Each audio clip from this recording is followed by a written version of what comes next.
Ferrari just had the worst day in its entire history as a public company.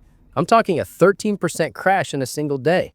And honestly, that might be exactly what we've been waiting for. Let me explain.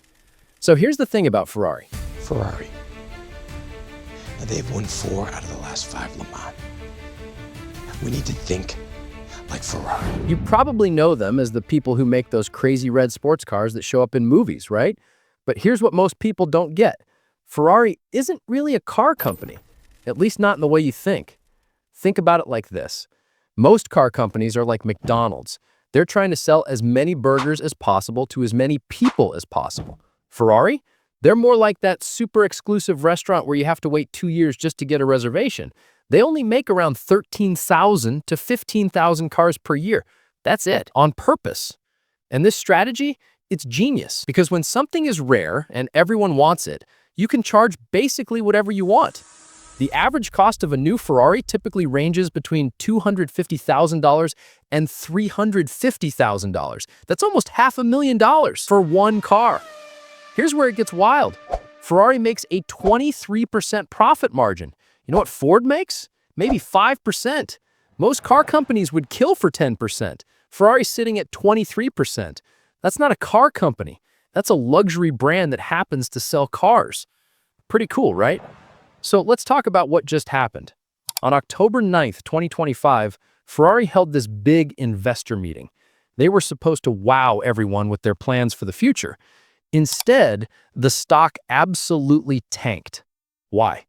Because Ferrari told everyone they're planning to grow revenue to about 9 billion euros by 2030. Now, you might be thinking 9 billion sounds like a lot, and you're right. But Wall Street wanted more. They were expecting something bigger, something flashier. But here's the second bomb Ferrari dropped, and this is the big one. They basically said, yeah, we're not going all in on electric cars. Everyone else in the car world is racing toward electric everything, right? Tesla, Porsche, even Lamborghini.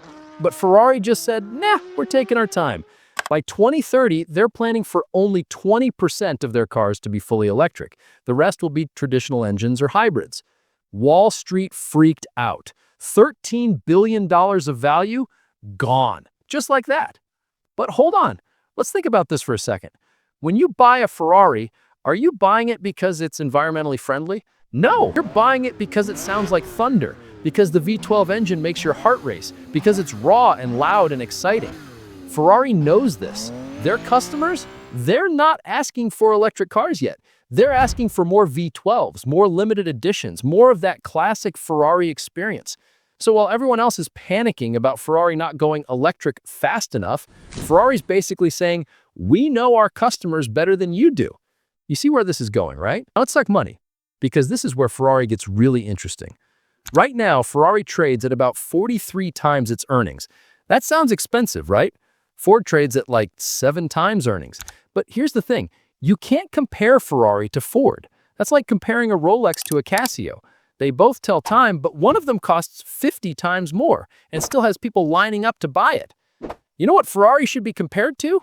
Hermès, the bag company. Yeah, seriously. Hermès trades at about 50 times earnings. Why? Because they make Birkin bags that people wait years to buy, that never go on sale, that actually go up in value over time. Ferrari does the same thing with cars. Their wait list is 12 to 18 months long. People are literally waiting over a year just for the privilege of giving Ferrari $500,000. And here's the kicker. After this big stock crash, Ferrari is now trading at about 34 times forward earnings. That's the cheapest it's been in a while. So, what's actually happening with the business? Because stock prices are one thing, but what about the real numbers? Ferrari just reported their second quarter results. Revenue up 4.4%.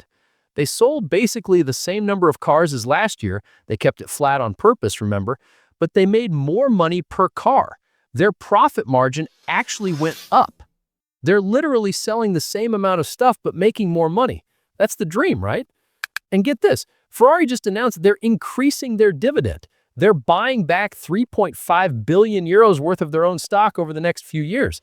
This is a company so confident in its future that it's literally giving more money back to shareholders.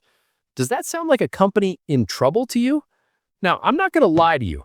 There are risks here. Of course there are. Every single investment has risk. Now, what if the world goes full electric faster than Ferrari expects?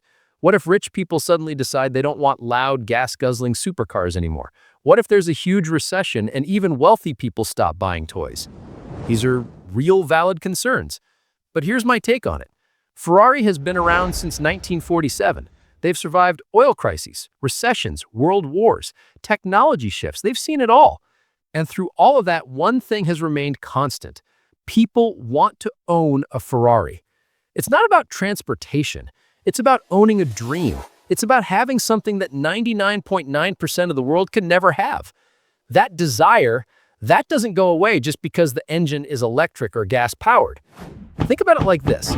Supreme sells t-shirts for $500, regular t-shirts, but people buy them because of the logo, the exclusivity, the brand. Ferrari is the same idea, just with cars instead of t-shirts, except their t-shirts cost $500,000 and go 200 miles per hour. So here's where we are right now. Most Wall Street analysts still rate Ferrari as a buy. The average price target is around $544 per share. The stock is currently trading around $420. That's a potential 30% upside just to get back to where analysts think it should be. Is it guaranteed? No, nothing in investing is guaranteed. But the math is pretty interesting, right? Let me break down my personal view for different types of investors. If you're looking to make a quick buck in the next few months, Ferrari might be too risky. The stock could bounce around a lot. It might stay flat. Nobody knows. But if you're thinking 3 to 5 years, now we're talking. Ferrari is planning to launch its first electric car in 2026. They've got a whole lineup of new models coming. They're increasing dividends and buying back stock. The wealthy population around the world is growing, especially in Asia and the Middle East. More rich people means more potential Ferrari buyers. And here's the kicker. If you're a really long-term investor thinking 10 plus years out, Ferrari might be one of the most interesting luxury brands you can own. They're not trying to be Tesla. They're not trying to compete with Toyota. They're trying to be Ferrari. Rare, exclusive, desirable. And they've been doing that successfully for almost 80 years. Here's my bottom line. Ferrari is expensive. There's no way around it. You're paying for a premium stock. But sometimes paying a premium for quality is exactly the right move. Would I buy Ferrari stock right now after this crash? Absolutely. However, this is not financial advice, but this dip gives you a chance to own one of the world's most iconic brands at a 20% discount from where it was trading just a few weeks ago. Can it continue to drop? Of course, but that's the risk you need to decide if it's worth taking. Also, this isn't a get-rich-quick stock. This is an own a piece of one of the world's most exclusive brands and let it slowly compound value over time stock.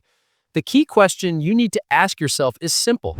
In 10 years, will people still want to own Ferraris? If your answer is yes, like me, then this recent drop might be the buying opportunity everyone's been waiting for. If your answer is no, or you're not sure, then maybe this isn't the stock for you. Me? I think Ferrari will still be making people's hearts race 10 years from now, just like they have for the last 80 years. Pretty simple when you think about it like that, right? And hey, huge thanks to everyone supporting the channel. You guys keep this thing going. Special shout out to Owen Jeremy 5384 for the race request. Great pick. Listen, I hope this video helps you on your quest for profits. I'll catch you on the next one.